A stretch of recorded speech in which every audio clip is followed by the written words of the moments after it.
ओम नमो भगवते वासुदेवाय।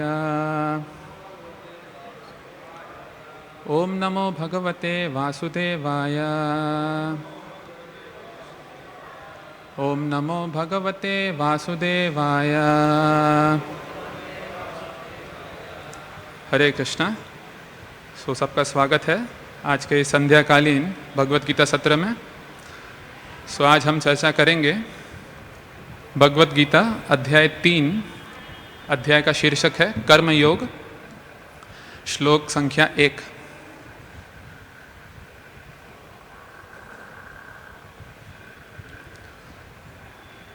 कृपया मेरे पीछे आप दोहराइए। अर्जुन उवाच जायसी चेत कर्मणस्ते मत्ता बुद्धिर्जनार्दन तत किं कर्माणि घोरे मां नियोजयसि केशव। अर्जुन उवाच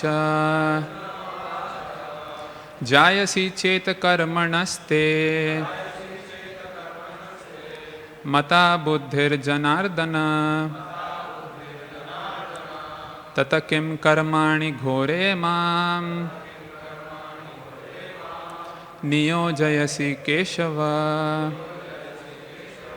अर्जुन उवाच जायसी चेत कर्मणस्ते मता बुद्धिर्जनार्दन तत किं कर्माणि घोरे मां नियोजयसि केशव। पढ़िए। उवाच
शब्दार्थ।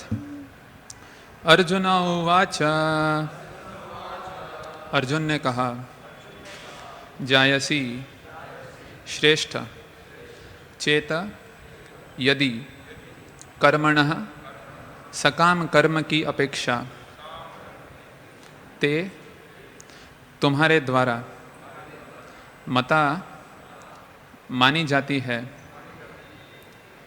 बुद्धि बुद्धि, जनार्दन हे कृष्ण, तत अतः, किम क्यों, फिर, कर्मणि कर्म में, घोरे भयंकर, हिंसात्मक, माम मुझको, नियोजयसी नियुक्त करते हो, केशव हे कृष्ण। अर्जुन ने कहा, अनुवाद तथा तात्पर्य कृष्ण कृपा मूर्ति श्रील एसी भक्तिवेदांत स्वामी श्रील प्रभुपाद द्वारा श्रील प्रभुपाद की जय। अर्जुन ने कहा, हे जनार्दन, हे केशव, यदि आप बुद्धि को सकाम कर्म से श्रेष्ठ समझते हैं तो फिर आप मुझे इस घोर युद्ध में क्यों लगाना चाहते हैं।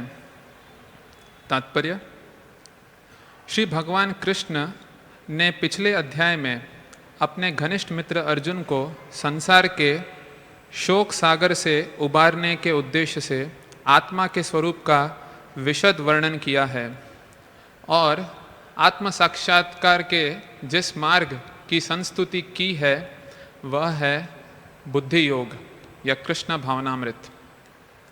कभी कभी कृष्ण भावनामृत को भूल से जड़ता समझ लिया जाता है और ऐसी भ्रांत धारणा वाला मनुष्य भगवान कृष्ण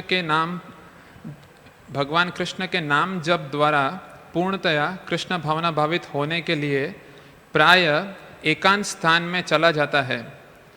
किंतु कृष्ण भावनामृत दर्शन में प्रशिक्षित हुए बिना एकांत स्थान में कृष्ण नाम जप करना ठीक नहीं।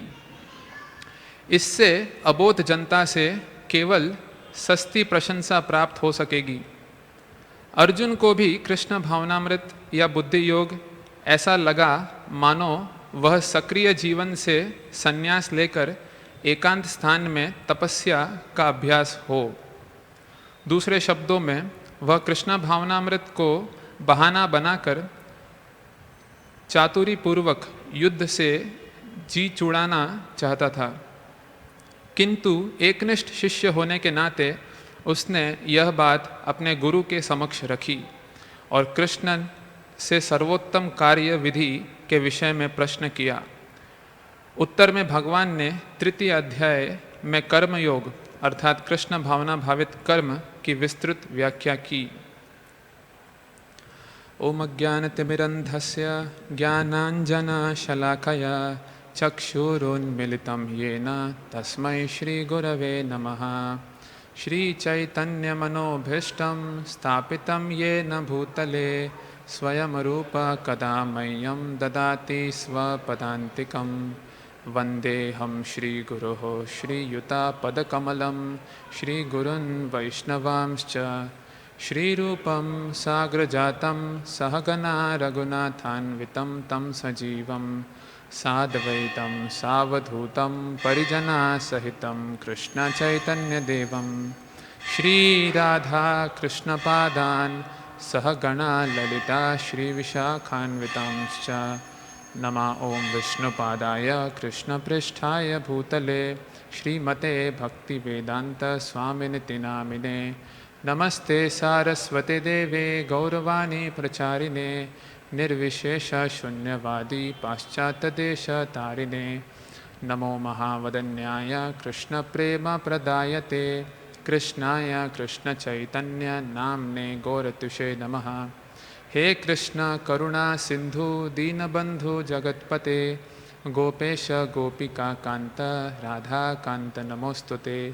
तप्त कांचन गौरांगी राधे वृंदावनेश्वरी वृषभानुसुते देवी प्रणमामि हरिप्रिये। वाञ्छाकल्पतरुभ्यश्च कृपा सिन्धुभ्य एव च पतितानां पावनेभ्यो वैष्णवेभ्यो नमो नमः। जय श्री कृष्ण चैतन्य प्रभु नित्यानंद श्री अद्वैत गदाधर श्रीवासादि गौरभक्तवृंद।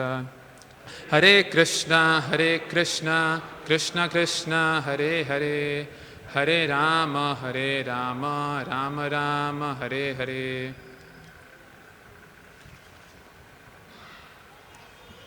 हरे कृष्णा। तो सभी का स्वागत है। बहुत महीनों बाद आज मंदिर पुनः खुला है और सभी को सुअवसर प्राप्त हुआ है भगवान के दर्शन करने का। और ख़ास करके मंदिर आने का उद्देश्य केवल दर्शन करना नहीं बल्कि दर्शन सुनना भी है। दर्शन अर्थात फिलॉसफी। दर्शन तो होता ही है जो आँखों को दिखता है और दर्शन फिलॉसफी भी होती है जो दर्शन, तो वो सुनना भी अति आवश्यक है। क्योंकि अगर हम वो नहीं सुनेंगे तो इसके बगैर ये दर्शन, आँखों का दर्शन अपूर्ण है। क्योंकि हम आँखों से कितना देख पाएंगे, क्या देख पाएंगे? कुछ आकृति देख पाएंगे, परंतु ये आकृति कैसे साधारण आकृति नहीं है, कैसे ये भगवान स्वयं है, ये ज्ञान हमको दर्शन सुन के मिलेगा। तो भगवत गीता का दर्शन अति आवश्यक है हमारे लिए समझना। तो आप लोग से अनुरोध है, कृपया ध्यानपूर्वक श्रवण कीजिए इस गीता सत्र का। तो हम अभी आज पहुंचे हैं तीसरे अध्याय में, गीता के तीसरे अध्याय में, जिसका शीर्षक क्या है? कर्मयोग। हम 2 चैप्टर ऑलरेडी कवर कर चुके हैं। पहले चैप्टर में जिसका नाम है अर्जुन सैन्य निरीक्षण योग, तो दोनों सेनाएं आ जाती हैं, युद्ध की तैयारियां पूरी, दोनों सेनाएं युद्ध के लिए तत्पर हैं, दोनों आमने सामने हैं। और अर्जुन कहते हैं भगवान से कि मुझे देखना है कौन है, मुझसे लड़ने के लिए कौन आया है। और फिर सैन्य निरीक्षण करते हैं, और वहाँ पे जब वो देखते हैं अपने सगे संबंधियों को, तो वहाँ पे दुर्बल पड़ जाते हैं। वहाँ पे वो सोचते हैं कि क्या मेरे लिए मेरे स्वजनों को मारना उचित होगा। और फिर करुणता के चलते वो कहते हैं कृष्ण से कि मैं युद्ध नहीं करूँगा। तो ये पहले अध्याय में अर्जुन निर्णय करते हैं कि वो युद्ध नहीं करेंगे, और वो कुछ कारण बताते हैं जो कि एकदम शास्त्र पर आधारित है। दूसरे अध्याय में अर्जुन फिर कंटिन्यू करते हैं कहना कि मैं नहीं लड़ूंगा, हमको नहीं लड़ना चाहिए, क्योंकि हम नहीं जानते कि क्या श्रेयस्कर है, लड़ना या नहीं लड़ना, तो बेटर है नहीं लड़े।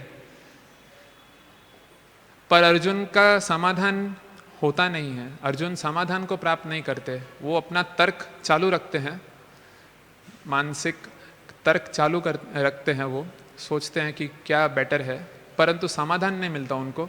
फाइनली वो शरणागत होते हैं कृष्ण के, कहते हैं कि कृष्ण आपको मैं शरणागत होता हूँ, आप मुझे बताइए क्या श्रेयस्कर है मेरे लिए। तो जैसे ही वो कृष्ण को गुरु स्वीकार करते हैं, तो फिर कृष्ण उनको उपदेश देना शुरू करते हैं। दूसरे अध्याय में कृष्ण सार रूप में पूरे भगवत गीता का ज्ञान बता देते हैं। तो शुरुआत में आत्मा के बारे में बताते हैं, कैसे शरीर, हम ये शरीर नहीं है, हम आत्मा है, और पूरा उसका विश्लेषण करके बताते हैं कि कैसे शरीर नष्ट होता है, आत्मा नष्ट नहीं होती है। तो तुम ये मत समझो कि तुम ये जीवात्मा को मार रहे हो, तुम केवल शरीर को मार रहे हो। ऐसे करके उनको आत्मा का ज्ञान देते हैं और बोलते हैं कि लड़ाई करो। तो ये जो सेक्शन है उसको बोलते हैं ज्ञान योग, ज्ञान देते हैं आत्मा का। तो ज्ञान के आधार पे युद्ध करो, ऐसा बोलते हैं। फिर बाद में भगवान उनको कर्मकांड के एंगल से भी समझाते हैं कि अगर तुम सोचते हो कि शरीर नष्ट हो जाएगा, तो भी तुमको विलाप करने का आवश्यकता नहीं है, क्योंकि सब नष्ट ही होने वाला है। एक बॉटल अगर केमिकल का टूट जाए तो तुम थोड़ी कोई उसके लिए शोक करोगे। तो कर्मकांड के एंगल से समझाते हैं, और फिर बोलते हैं युद्ध करो। फिर बाद में उसको अर्जुन को बुद्धि योग के द्वारा समझाते हैं कि कैसे तुम बुद्धि के द्वारा, बुद्धि योग अर्थात भक्ति योग इन शॉर्ट, कैसे अपने कार्यों को भगवान की सेवा में लगाते हुए तुम कार्य करो, भगवान की सेवा करते हुए तुम अपना कार्य करो। तो उससे तुम ये कर्म बंधन में नहीं फंसोगे। ऐसे करके बुद्धि योग का, निष्काम कर्म योग या बुद्धि योग का मार्ग समझाते हैं। और फिर बाद में एंड में हमने देखा स्थित प्रज्ञा सेक्शन। तो हालांकि भगवान ने कई तरीके से अर्जुन को समझाने का प्रयास किया कि भाई शोक मत करो, तुम युद्ध करो, तुम गलत नहीं कर रहे हो, परंतु अर्जुन को समाधान मिला नहीं। दूसरे अध्याय में भगवान ने सब कुछ बोल दिया। एक्चुअली भगवत गीता दूसरे अध्याय में ही कंप्लीट हो जाती है। दूसरे अध्याय का क्या टाइटल है इंग्लिश में? हाँ, गीता का सार, हिंदी में भी हाँ, कंटेंट्स ऑफ गीता समराइज्ड। तो कंप्लीट हो गया था भगवत गीता वहाँ पे, पर अर्जुन ने वहाँ पे प्रश्न पूछा तीसरे अध्याय के शुरुआत में। तो यहाँ पे श्रील प्रभुपाद जी कह रहे हैं कि अर्जुन एक सिंसियर डिसाइपल है, अर्जुन एक प्रामाणिक शिष्य है, ऑनेस्ट एंड सिंसियर डिसाइपल। तो उसको नहीं समझा है तो वो ऐसा नहीं कि हाँ में हाँ भर रहा है, वो पूछ रहा है, वो जिज्ञासा कर रहा है कि ये कैसे है, ये मुझे नहीं समझा। क्या नहीं समझा हम देखेंगे, बट हम फिलहाल ये सिद्धांत पे हम फोकस करते हैं। श्री श्री राधा रास बिहारी जी की जय, श्री श्री सीताराम लक्ष्मण हनुमान की जय, श्री श्री गौर निताय की जय। दर्शन कुछ समय के लिए बंद हुआ है, भगवान को भोग लग रहा है। पुनः 8:30 बजे पट खुलेंगे, तब तक आप शांतिपूर्वक क्लास में बैठिए। हरे कृष्णा। सो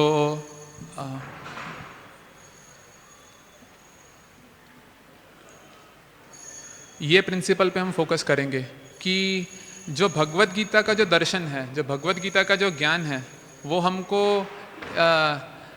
थोपा नहीं जाता। It is not dogmatic. Dogmatic मतलब समझते हैं कि ये आपको मानना ही पड़ेगा, आपके पास कोई चारा नहीं है। जो कि कहा जा रहा है वो आंख बंद करके स्वीकार कर लो, ये डॉगमेटिक नहीं है। तो भगवत गीता में ज्ञान प्राप्त करने का क्या पद्धति समझाते हैं भगवान? तद विद्धि प्रणिपातेन परिप्रश्नेन सेवया उपदेक्षन्ति ते ज्ञानम ज्ञानिनः तत्वदर्शिनः।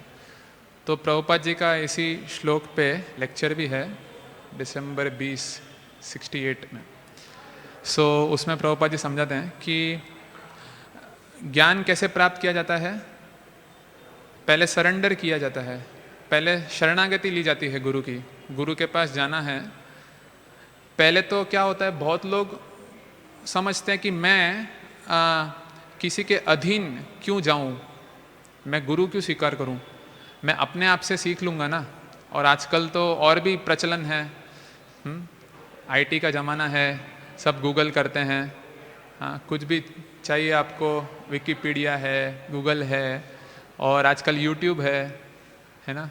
तो लोगों को लगता है जैसा मैं मैथ्स पढ़ता हूँ, जैसा मैं फिज़िक्स पढ़ता हूँ, जैसे मैं और भी कुछ भौतिक ज्ञान प्राप्त करता हूँ गूगल के द्वारा, तो वो मैं प्राप्त कर सकता हूँ अपने आप से, मेरे को गुरु की क्या आवश्यकता है। तो भगवान कह रहे हैं कि यदि ये आध्यात्मिक ज्ञान जो है वो ऐसा नहीं है कि बस आप ये फॉर्मूला लगा दो और आपको रिजल्ट मिल जाएगा। ये मटेरियल नहीं है नॉलेज, ये स्पिरिचुअल नॉलेज है। तो इसको केवल ये किताबी ज्ञान नहीं है, ज्ञान विज्ञान सहितम। भगवान क्या कहते हैं कि ये जो भगवत गीता का ज्ञान है वो ज्ञान और विज्ञान दोनों है। तो ज्ञान बोले तो क्या, किताबी ज्ञान। अभी ये श्लोक है, ये तात्पर्य है, हम पढ़ सकते हैं, कोई भी खरीद के पढ़ सकता है। परंतु फिर भी भगवान बोलते हैं 9वें अध्याय में कि ये जो ज्ञान है भगवत गीता का वो परम गुह्य ज्ञान है, द टॉप मोस्ट सीक्रेट। क्यों बोलते टॉप मोस्ट सीक्रेट इसको? भाई ये तो अवेलेबल है ना, कोई भी पढ़ सकता है, तो सीक्रेट क्या है इसमें? तो यही है, you can know the text of the literature but you will not be able to understand the spirit of the literature. हमको लेख तो मिल जाएगा, परंतु उसके पीछे क्या भावना है वो नहीं समझ में आएगी। तो जो कृष्ण भावना है वो हमको प्राप्त होगी गुरु के माध्यम से। तो सेम श्लोक एक नास्तिक पढ़ेगा, उसको कुछ इंस्पायर नहीं करेगा वो, it will be a normal text, एकदम साधारण लेख होगा उसके लिए। परंतु यही श्लोक एक भक्त पढ़ेगा तो उसको कृष्ण के प्रति आकर्षण बढ़ जाएगा।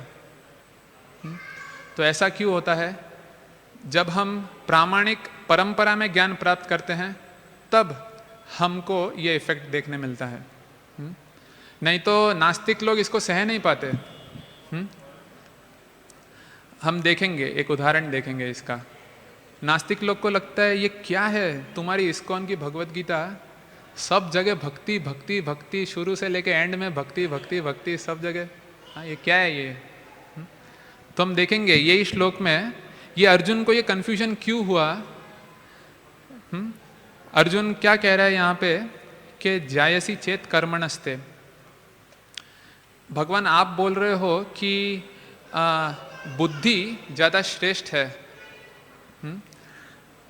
तो फिर मेरे को आप ये घोर कर्म में क्यों लगा रहे हो? तो ये डाउट क्यों आया अर्जुन को, हम देखेंगे। तो एक बार फ्लो क्लियर कर ले। तो हम डिस्कस कर रहे थे कि गुरु की क्या आवश्यकता है। सो अर्जुन दूसरे अध्याय में देखा कि समाधान नहीं मिल रहा है उसको, तो उसको हेल्प चाहिए, गाइडेंस चाहिए। तो इसलिए कृष्ण को प्रश्न पूछते कि मेरे लिए क्या बेटर है, और कृष्ण ने सब कुछ बताया, फिर उसको क्लियर नहीं हुआ फिर भी, तो उसने प्रश्न पूछा। तो गुरु से ज्ञान प्राप्त कैसे करना है? पहले शरणागति करना है, तद विद्धि प्रणिपातेन परिप्रश्नेन सेवया, फिर बाद में प्रश्न करके सेवा करना है। पहले शरणागति स्वीकार करना। शरणागति स्वीकार करना मतलब क्या? कि गुरु के पास जाके ये व्यक्त करना कि मुझे नहीं आता।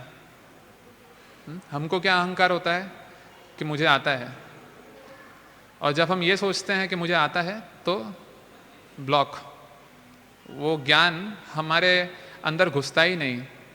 अहंकार का जो दीवार है वो ब्लॉक कर देता है, फायरवॉल।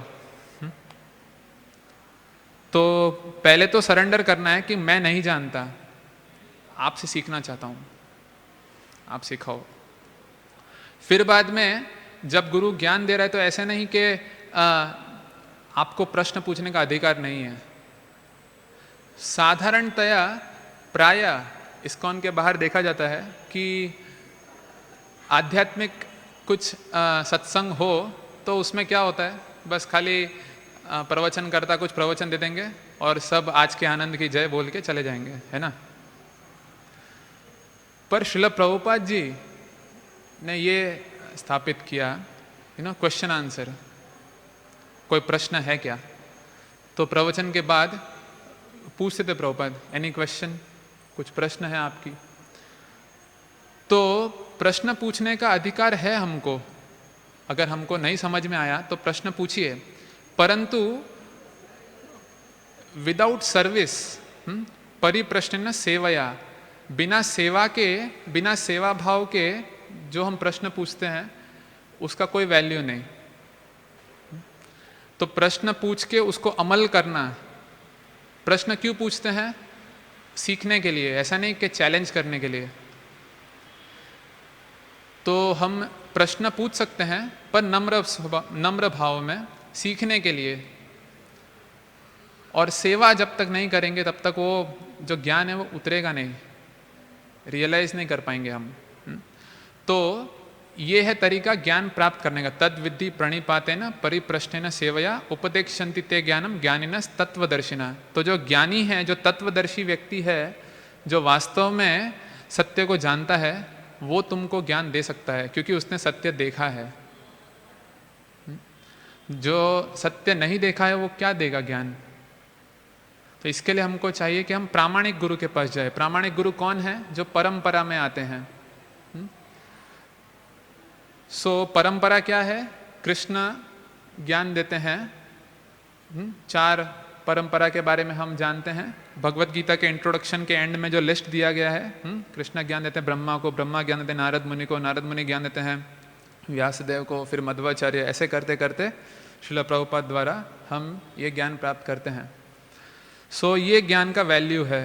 नहीं तो हम मानसिक प्रकल्प कुछ भी करें, मेरे हिसाब से ऐसा है, तो भाई आपके हिसाब का कौन कदर करता है?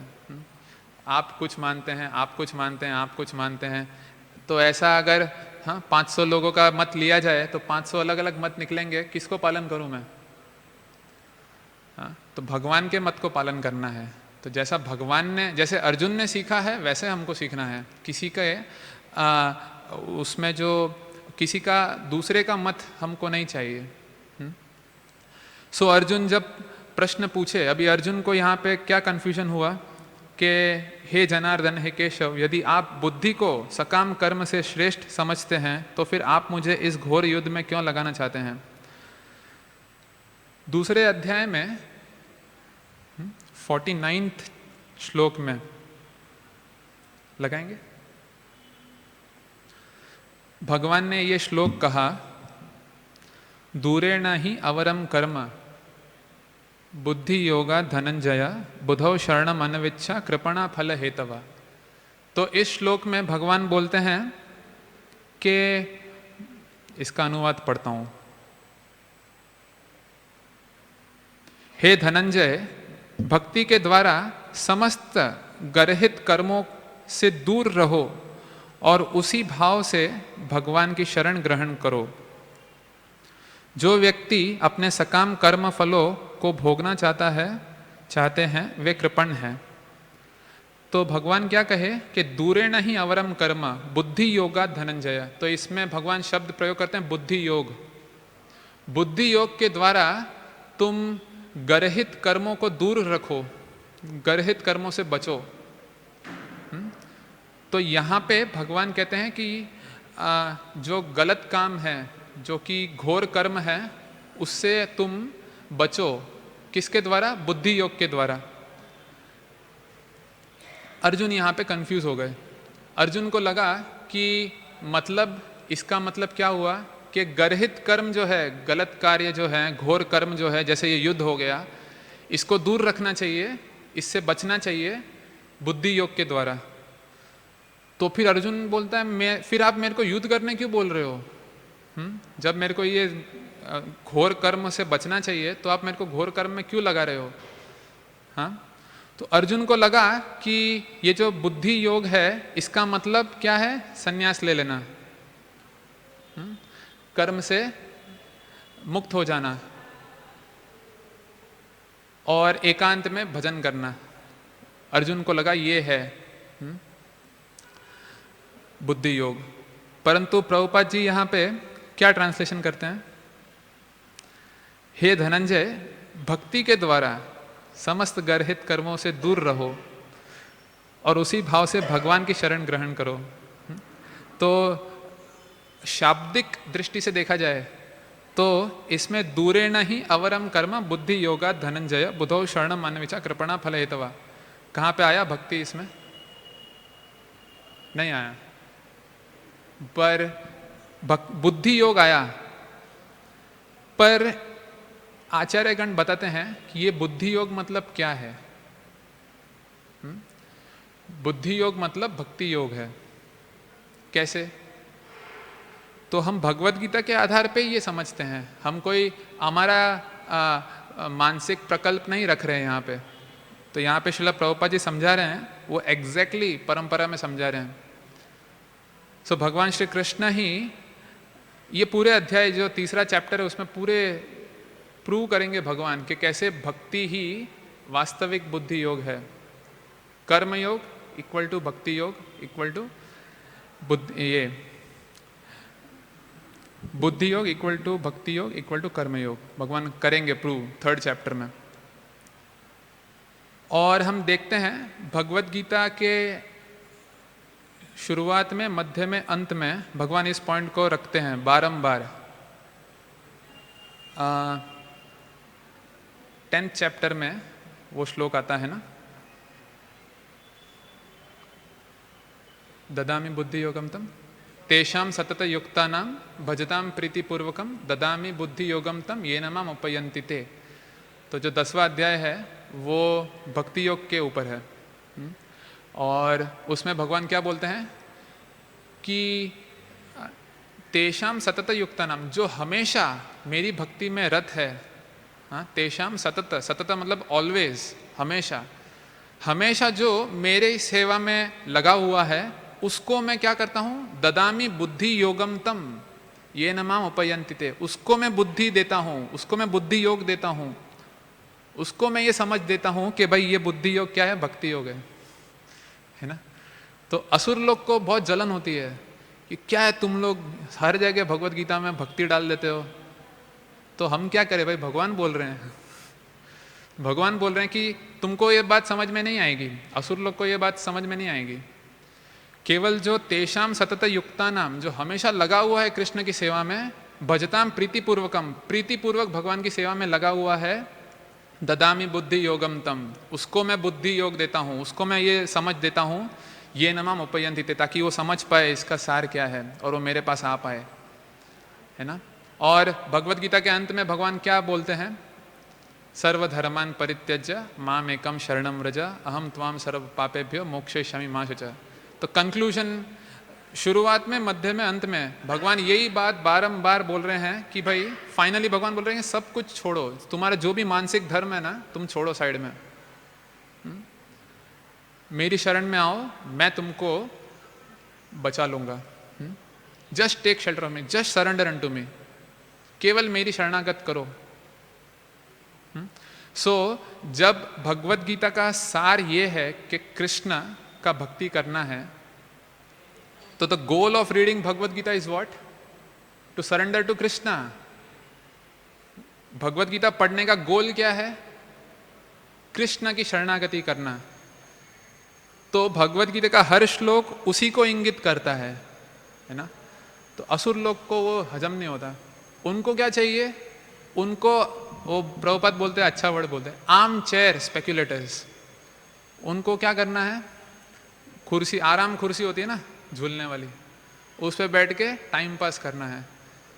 शाब्दिक अर्थों को तोड़ मरोड़ के अलग अलग अर्थ निकालना, और हाथ में सिगरेट रहेगा, दूसरे हाथ में बॉटल रहेगा, और फिर सोच बोलेंगे कि मेरे हिसाब से ये श्लोक का ये अर्थ है। अरे भाई आपका अर्थ कौन, हु केयर्स?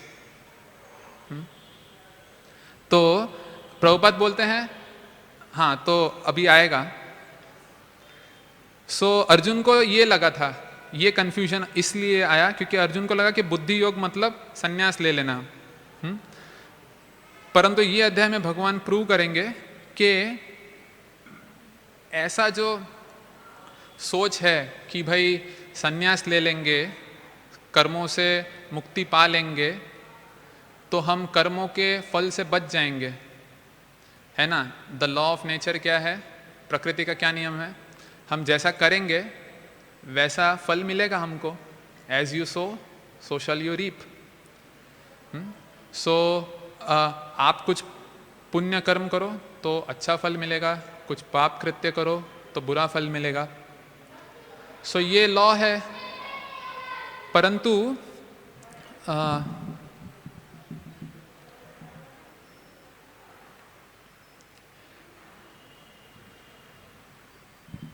ये समझ लेना कि भाई ये जो सन्यास ले लूंगा तो मैं कर्म फल से बच जाऊंगा, कि भाई अगर मैं सन्यास ले लिया तो फिर ये लॉ ब्रेक हो गया, क्योंकि मैंने कर्म ही छोड़ दिया ना। मैं ना तो पुण्य कर रहा हूँ ना पाप कर रहा हूँ। मैं छोटा था तो मैं सोचता था कि मैं सोते ही रहूंगा अगर, तो मेरे को कुछ भी फल नहीं लगेगा क्योंकि मैं कुछ नहीं कर रहा, है ना। बट भगवान बोल रहे हैं इसी अध्याय में आगे, नहीं कश्चित क्षणम अपि जातु तिष्ठति अकर्मणः, कि ऐसा एक क्षण भी नहीं है कि तुम कर्म नहीं कर रहे हो। तुम सोओगे वो भी कर्म है, उसका भी फल लगेगा। तो ये जो आइडिया है कि मैं कर्म नहीं करूंगा तो कर्म फल से बच जाऊंगा, ये गलत है। तो वास्तव में वास्तविक सन्यास क्या है वो भगवान इस चैप्टर में समझाएंगे। सार रूप में हम थोड़ा बहुत डिस्कस कर लेते हैं क्योंकि समय कम है। तो भगवान यहाँ पे बोलेंगे कि जो ऐसा सोचता है, कर्मेंद्रियाणि संयम्य या आसते मनसा स्मरण इंद्रियार्थान विमूढ़ात्मा मिथ्याचार से उच्यते। तो भगवान बोले हैं कि मैं तुमको यहाँ पे पिछले अध्याय में दो चीज समझाया था, एक सांख्य योग और एक बुद्धि योग या कर्म योग। तो मैं तुमको इसका एग्जैक्ट मतलब अभी समझाता हूँ।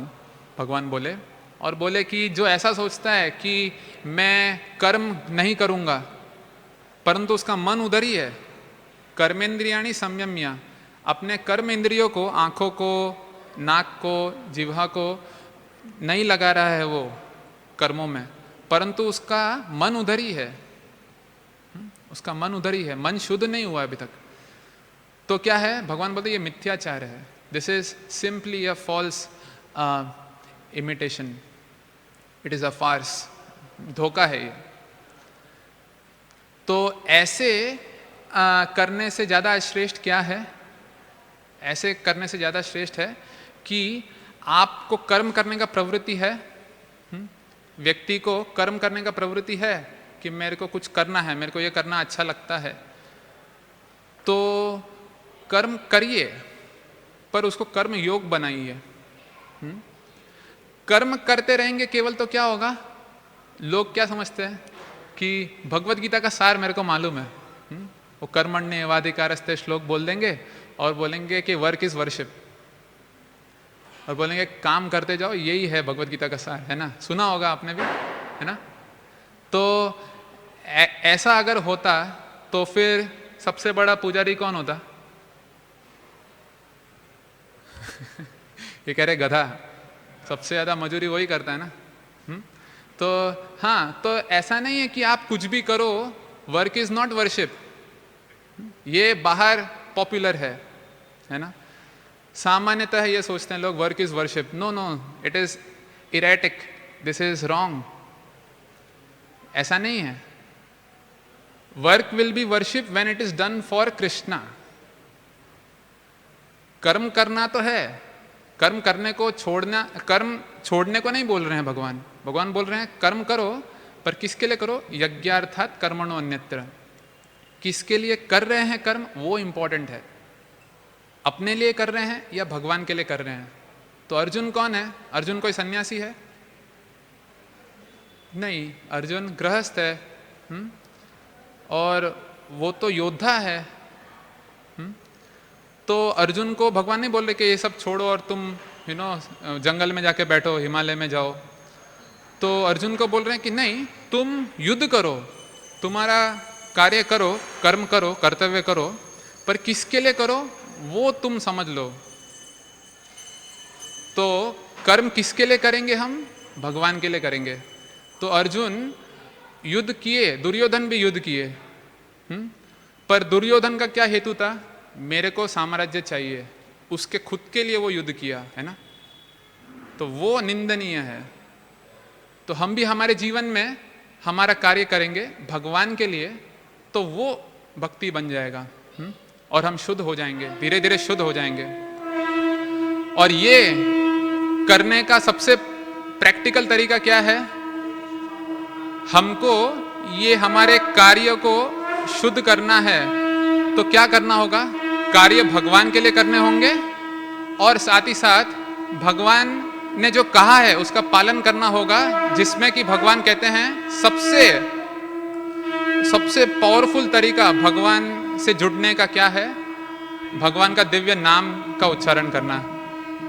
तो हम अगर नियमित रूप से भगवान के दिव्य नाम का उच्चारण करेंगे तो हमेशा भगवान के सानिध्य में रहेंगे, और फिर बाद में जब शुद्ध हो जाएगा हमारा मन, तो हमको आगे क्या करना है पता चलेगा। भगवत गीता का ज्ञान उदय होगा हृदय में। तो आइए हम भगवान का स्वागत करते हैं हरे कृष्णा महामंत्र बोल के। हरे कृष्णा हरे कृष्णा कृष्णा कृष्णा हरे हरे, हरे राम राम राम हरे हरे।